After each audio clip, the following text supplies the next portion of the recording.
Hello everyone, कैसे हैं आप सब लोग। I hope you are doing well. हमने अभी तक ट्रांसपोर्टेशन इन ह्यूमन बींग्स के बारे में बातें कर ली थी, जहाँ पे हमने ब्लड और लिम्फ के अलग अलग कंपोनेंट्स देखे थे। हार्ट के बारे में पढ़ा था, ठीक है। हार्ट की कवरिंग के बारे में, कैसे हार्ट फंक्शनल होता है हमारी बॉडी में, किस तरीके से फंक्शन करता है। उसके अलावा हमने ये भी जाना था कि अगर ह्यूमन बींग्स की बात करें तो वहाँ पे डबल सर्कुलेशन होता है, फिशीज़ में सिंगल सर्कुलेशन होता है। हार्ट के अंदर अलग अलग चैम्बर्स पड़े थे, एट्रिया और वेंट्रिकल्स। पूरा एक पाथवे भी देखा था कि किस तरीके से ऑक्सीजनेटेड और डीऑक्सीजनेटेड ब्लड जो है वो पास आउट होते हैं बॉडी में। देन आर्टरीज और वेंस के बीच में डिफरेंस की भी बात की थी। ब्लड और लिम्फ के बीच में भी डिफरेंसेस की बात हमने लास्ट लेक्चर तक कर ली थी। आज की क्लास में हम बात करते हैं ट्रांसपोर्टेशन इन प्लांट्स। प्लांट्स के केस में जो ट्रांसपोर्टेशन होता है वो भी कुछ वेस्कुलर सिस्टम्स होते हैं, बेसिकली उनकी हेल्प से होता है। और वो वेस्कुलर सिस्टम कौन कौन से होते हैं? जाइलम और फ्लोएम। जाइलम क्या करता है? जाइलम हम ये बोलेंगे, xylem helps in transportation of water and minerals. Water and minerals के ट्रांसपोर्टेशन के लिए कौन रिस्पॉन्सिबल होता है? जाइलम, ठीक है। और फ्लोएम क्या करेगा? इट हेल्प्स इन ट्रांसलोकेशन या ट्रांसपोर्टेशन ऑफ फूड। फूड के ट्रांसपोर्टेशन में कौन हेल्प करता है? फ्लोएम हेल्प करता है। सो देखते हैं ट्रांसपोर्टेशन इन प्लांट्स के बारे में क्या क्या पॉइंट लिखे हैं। Transportation in plants is done by specialised vascular system, जो कि प्रेजेंट होता है रूट्स में भी, स्टेम्स में भी और लीव्स में भी। Then transportation of water and minerals, ये कौन करता है? This is very very important, xylem. Xylem helps in transportation of water and minerals. Then phloem क्या करेगा? Transportation of food and other substances. और फूड बेसिकली सुक्रोज या फिर जो शुगर्स होती हैं आपकी, जो कहाँ पे बनती हैं? लीव्स के अंदर। लीव्स के अंदर फूड सिंथेसाइज होता है। आपने पहले पढ़ लिया था कि फोटोसिंथेसिस की जो प्रोसेस है, अगर वो मान के चलें हम, तो प्लांट्स अपना फूड बना रहे हैं। ऐसे ही ह्यूमन बींग्स तो अपना फूड नहीं बना सकते ना, वो तो बाहर से ले रहे हैं फूड को। तो जो भी फूड है वो, लेकिन अगर प्लांट्स की बात करें तो जो फूड बना है फोटोसिंथेसिस प्रोसेस के थ्रू, उसका अब हमें ट्रांसलोकेशन करना है, ठीक है। लीव्स में बनेगा और वो सभी टिश्यूज़ में, ऑर्गन्स में वो सप्लाई कर दिया जाता है। सो transport of food and other substances it is done by phloem. Clear है? सो आप जानते हो कि प्लांट्स वाटर और मिनरल्स जो है वो रिक्वायर करते हैं किसके लिए? फूड बनाने के लिए, ठीक है। सो हम बात करते हैं transportation of water and minerals की, जो कौन करेगा? Xylem. Plants absorb water from soil. इतना आप जानते हैं कि प्लांट्स जो हैं वाटर अब्जॉर्ब करते हैं फ्रॉम सोयल से with the help of roots, ठीक है। रूट्स की हेल्प से वो वाटर को अब्जॉर्ब करेगा। देन दिस वाटर, जो वाटर है जो अब्जॉर्ब कर लिया है, उसको फिर ट्रांसपोर्ट करना पड़ेगा टुवर्ड्स द अदर पार्ट्स, ठीक है। क्या हुआ कि प्लांट ने अपनी रूट्स के थ्रू जो वाटर है वो अब्जॉर्ब किया। अब जो वाटर अब्जॉर्ब किया है उसको फिर ट्रांसपोर्ट करना है अदर पार्ट में, जो भी बाकी प्लांट के पार्ट हैं वहाँ पे उसको ट्रांसपोर्ट करना है। और इसी प्रोसेस को बोलते हैं एसेंट ऑफ सैप। सैप का मतलब होता है वाटर और मिनरल्स को बेसिकली हम सैप बोलते हैं। सो वाटर जो है जो अब्जॉर्ब किया गया है रूट्स के द्वारा सोयल से, उसको ट्रांसपोर्ट करना है बाकी अदर पार्ट्स में। उसी प्रोसेस को हम एसेंट ऑफ सैप बोलते हैं। देन एसेंट ऑफ सैप का काम कौन करेगा? जाइलम टिश्यू करेगा। और जाइलम के क्या क्या पार्ट्स होते हैं? अगर आपने 9th क्लास में पढ़ा हो, आपको अच्छे से ध्यान होगा कि 4 पार्ट होते हैं जाइलम के। Xylem tracheids, xylem vessel, xylem parenchyma और जाइलम फाइबर। जिनमें से जो जाइलम पैरेन्काइमा है वो लिविंग होता है, उसके अलावा सारे कंपोनेंट्स जो होते हैं वो डेड होते हैं। ये भी आपने अच्छे से पढ़ा होगा। सो हम ये बोलेंगे कि ट्रेकिड्स और वेसल्स जो हैं, tracheids and vessels, they transport water picked up by root hairs, जो रूट हेयर्स पिक अप करती हैं from soil to the leaves. Tracheids और वेसल्स ही हैं जो ट्रांसपोर्ट करती हैं वाटर को, जो कि रूट हेयर पकड़ती हैं और वो सोयल से लीव्स में फिर वो ट्रांसफ़र कर देती हैं। अगर फ्लावरिंग प्लांट्स की बात करें, सो फ्लावरिंग प्लांट्स भी आप जानते हो एंजियोस्पर्म्स को बोलते हैं। जो मोस्ट डेवलप्ड प्लांट्स होते हैं एंजियोस्पर्म्स, उनको क्या बोलते हैं? Flowering plants. फ्लावरिंग प्लांट्स के केस में ट्रेकिड्स और वेसल्स ही मेन कंडक्टिंग टिश्यूज होते हैं जाइलम के। लेकिन अगर नॉन फ्लावरिंग प्लांट की बात करें, यानी कि जिम्नोस्पर्म्स की, तो वहाँ पे वेसल्स अब्सेंट होती हैं, वहाँ पे सिर्फ ट्रेकिड्स होते हैं जो ट्रांसपोर्ट करते हैं वाटर को। इतना आप ध्यान रखेंगे। मैंने क्या बताया, फिर से बता देता हूँ कि ट्रेकिड्स और वेसल्स जो हैं, जो जाइलम के कंपोनेंट हैं, ये ट्रांसपोर्ट करते हैं वाटर को, जो रूट हेयर्स के द्वारा पिक अप किया जाएगा और वो सोयल से लीव्स में भेजा जाएगा। लेकिन फ्लावरिंग प्लांट्स और नॉन फ्लावरिंग प्लांट्स की अगर बात करें तो फ्लावरिंग प्लांट्स के केस में ये दोनों ही होते हैं, ट्रेकिड्स और वेसल्स, जो वाटर को पिकअप करते हैं। लेकिन नॉन फ्लावरिंग प्लांट्स यानी कि जिम्नोस्पर्म्स की अगर हम बात करें तो वहाँ पे वेसल्स जो होती हैं वो अब्सेंट होती हैं, तो वहाँ पे सिर्फ और सिर्फ ट्रेकिड्स होते हैं जो वाटर को ट्रांसपोर्ट करते हैं। क्लियर है? अब हम बात करते हैं अब्जॉर्प्शन पाथवे के बारे में। सबसे पहले हमने इसको एक स्टेप बाय स्टेप प्रोसेस के थ्रू समझाया है ताकि आपको अच्छे से एक क्लियर आइडिया हो जाए। अगर आप डायरेक्टली बुक से पढ़ेंगे तो आप कंफ्यूज हो जाएंगे। अगर इस तरीके से आप पढ़ेंगे तो आपको ज़रूर ये याद रहेगा। सबसे पहले क्या होता है, रूट्स की अगर हम बात करें, at the roots cells in contact with soil, जो सेल्स सोयल के कॉन्टैक्ट में है, they will take up the ions, actively take up ions, वो आयंस को लेते हैं। पहला स्टेप क्लियर है कि सेल्स जो सोयल के कॉन्टैक्ट में है वो आयंस को लेंगे। First step clear. देन उससे क्या होगा, एक कंसंट्रेशन ग्रेडियंट बन जाएगा, ठीक है, सोयल और जो सेल्स हैं उनके बीच में। It creates a difference in concentration of these ions, इनके बीच में एक कंसंट्रेशन बनेगा बिटवीन रूट एंड सोयल। यही हमने बताया कि पहले तो सेल्स आयंस को लेंगे और उससे एक कंसंट्रेशन ग्रेडियंट जो है वो बन जाएगा। दूसरा स्टेप क्लियर है आपको।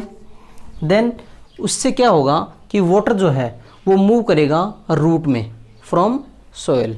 सोयल से आप ये तो जानते हैं कि वाटर जो है सोयल से रूट, बेसिकली जो सोयल है हम वहाँ से रूट में वाटर को ले रहे हैं, तो वो कैसे आता है, आयंस की हेल्प से आता है। So water moves into root from the soil. Third step clear है आपको कि वाटर जो है वो रूट के अंदर आ गया। अब अगला स्टेप क्या होगा कि after this there is steady movement of water, water की मूवमेंट होगी into the root xylem, root xylem के अंदर मूवमेंट ऑफ वाटर होगी, ठीक है। देन उससे क्या होगा, एक column of water will be created that is pushed steadily upwards, एक कॉलम ऑफ वाटर बनेगा जो कि अपवर्ड्स पुश किया जाएगा from cortex to endodermis and endodermis to the tracheids and vessels.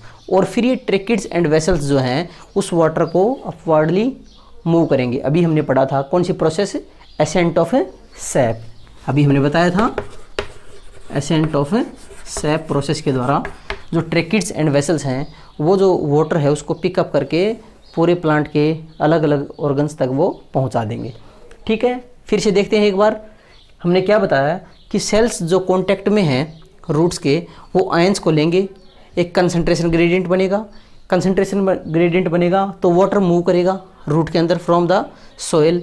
उससे क्या होगा कि मोमेंट ऑफ वाटर होगी इनटू द रूट जाइलम, जिससे कि कॉलम ऑफ वाटर बनेगा which will be pulled upwards, और वाटर जो है वो मूव करेगा कोर्टेक्स से एंडोडर्मिस और एंडोडर्मिस से फिर आगे ट्रेकिड्स एंड वेसल्स। और अभी हमने पढ़ा था कि tracheids and vessels are the main elements which conduct या transport water to other parts of the plant. Clear है?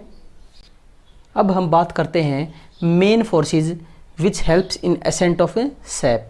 दो मेन फोर्सेस होते हैं जो हेल्प करते हैं सैप के एसेंट में। कौन कौन से? रूट प्रेशर और दूसरा हम बोलेंगे transpiration pull and cohesion tension theory. Root pressure में क्या होगा कि वो प्रेशर जिसके through water is pushed up, water जो है वो pushed up by the xylem of roots, ठीक है। जो जाइलम है वो वाटर को पुश्ड अप करेगा, उस प्रेशर को क्या बोलते हैं? रूट प्रेशर, ठीक है। क्लियर है कि वो प्रेशर जो जाइलम ऑफ रूट्स के द्वारा, जो जाइलम ऑफ जो रूट है वो उसको पुश्ड अप करेगा वाटर को, ठीक है, उसको बोलते हैं root pressure. It is developed in xylem, obvious सी बात है जाइलम के अंदर डेवलप होगा due to metabolic activity of a root cells, ठीक है। जाइलम के अंदर डेवलप होगा किसकी वजह से? Metabolic activity of root cells, ठीक है। This is called root pressure. Then transpiration pull and cohesion tension theory, it is given by, एक साइंटिस्ट हैं Dixon and another one is Joly. Dixon and Joly scientist ने ascent of sap के लिए एक theory दी थी जो कि 1894 में दी थी। ये अगर आप याद ना भी रखें तो भी कोई बात नहीं, लेकिन साइंटिस्ट के नाम जो है वो बहुत इंपॉर्टेंट है, काफ़ी बार आपके NTSC वगैरह जो एग्ज़ाम है वहाँ पे पूछ लिए जाते हैं।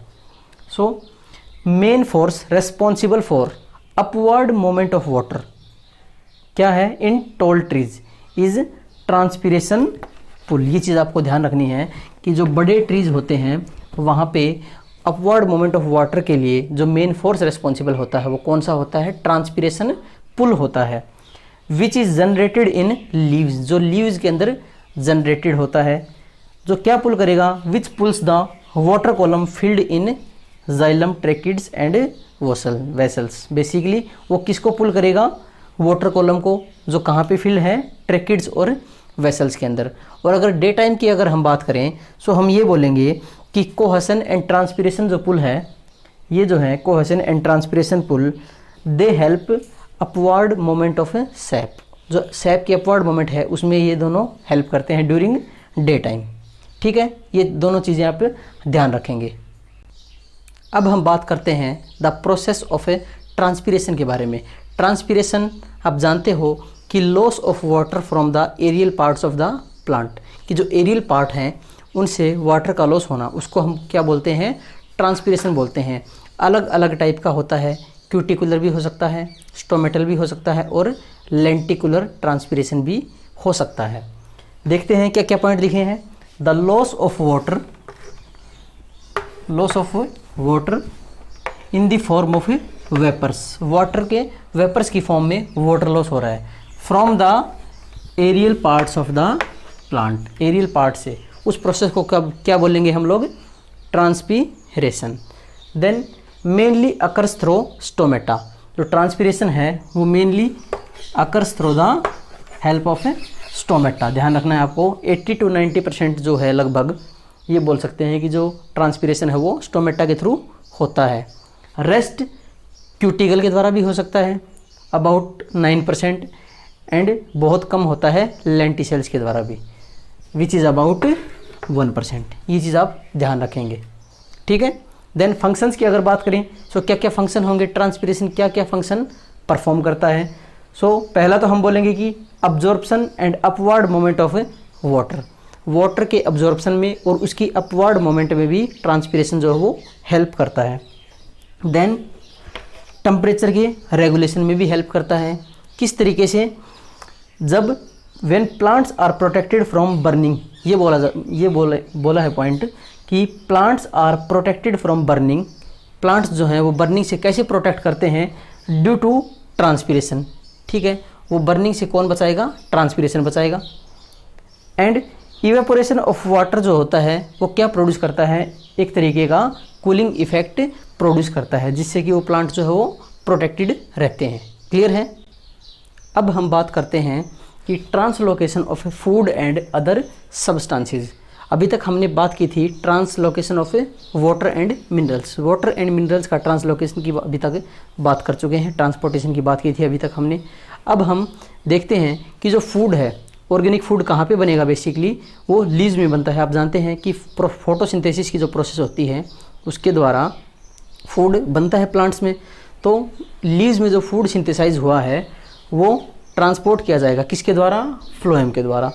फ्लोएम के अलग अलग कंपोनेंट्स होते हैं, कौन कौन से, हम ये बोलेंगे sieve tubes, companion cells, phloem parenchyma and phloem fibre. इन चारों में से फ्लोएम जो पैरेन्काइमा होता है वो लिविंग होता है। ठीक है, उसके अलावा आप क्या क्या ध्यान रखेंगे कि ट्रांसपोर्ट ऑफ सोल्यूबल प्रोडक्ट्स, जो भी सोल्यूबल प्रोडक्ट्स हैं, that is food from leaves to different parts of the plant of photosynthesis, उस प्रोसेस को क्या बोलेंगे, ट्रांसलोकेशन। ट्रांसलोकेशन क्या होती है, नाम से भी पता चल रहा होगा कि ट्रांसपोर्ट हो रहा है। ठीक है, transport of A soluble products of A photosynthesis, photosynthesis के जो प्रोडक्ट्स हैं उनका ट्रांसपोर्ट होना ही ट्रांसलोकेशन कहलाता है।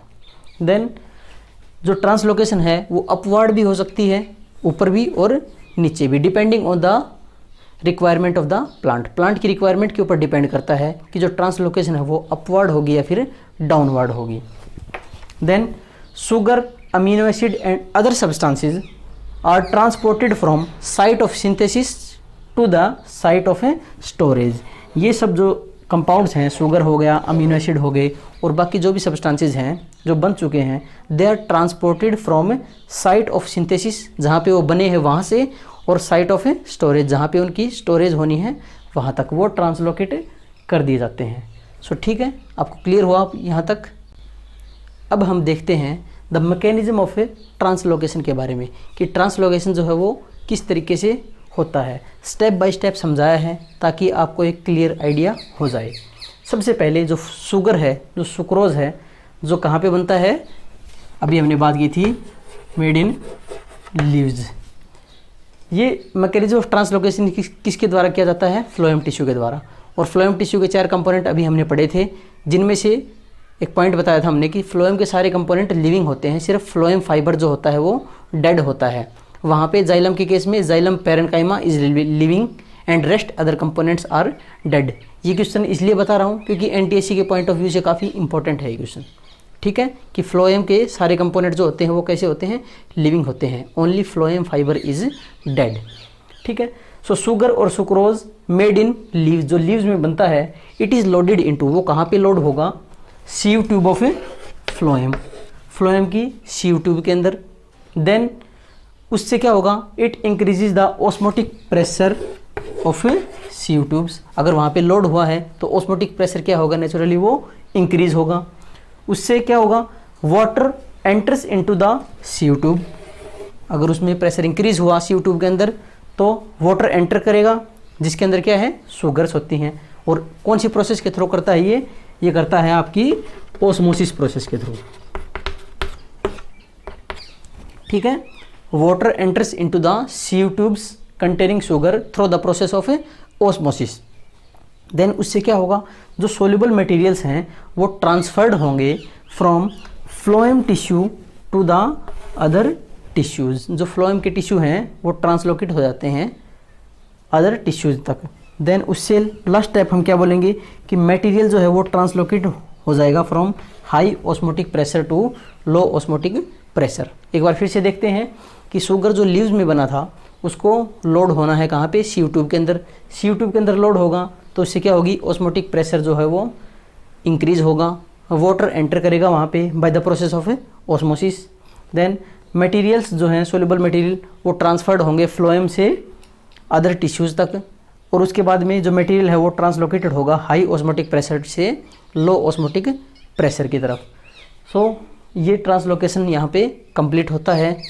जो फर्स्ट चैप्टर है हमारा लाइफ प्रोसेसेस, उसका 3rd portion that is transportation, वो हमने कंप्लीट कर लिया है। नेक्स्ट क्लास में हम जो लास्ट टॉपिक है यहाँ फर्स्ट चैप्टर का, दैट इज़ एक्सक्रीशन, उसके बारे में डिस्कस करेंगे।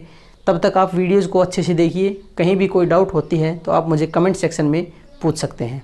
टिल देन ज़्यादा से ज़्यादा चैनल को लाइक, शेयर और सब्सक्राइब कीजिए। Thank you.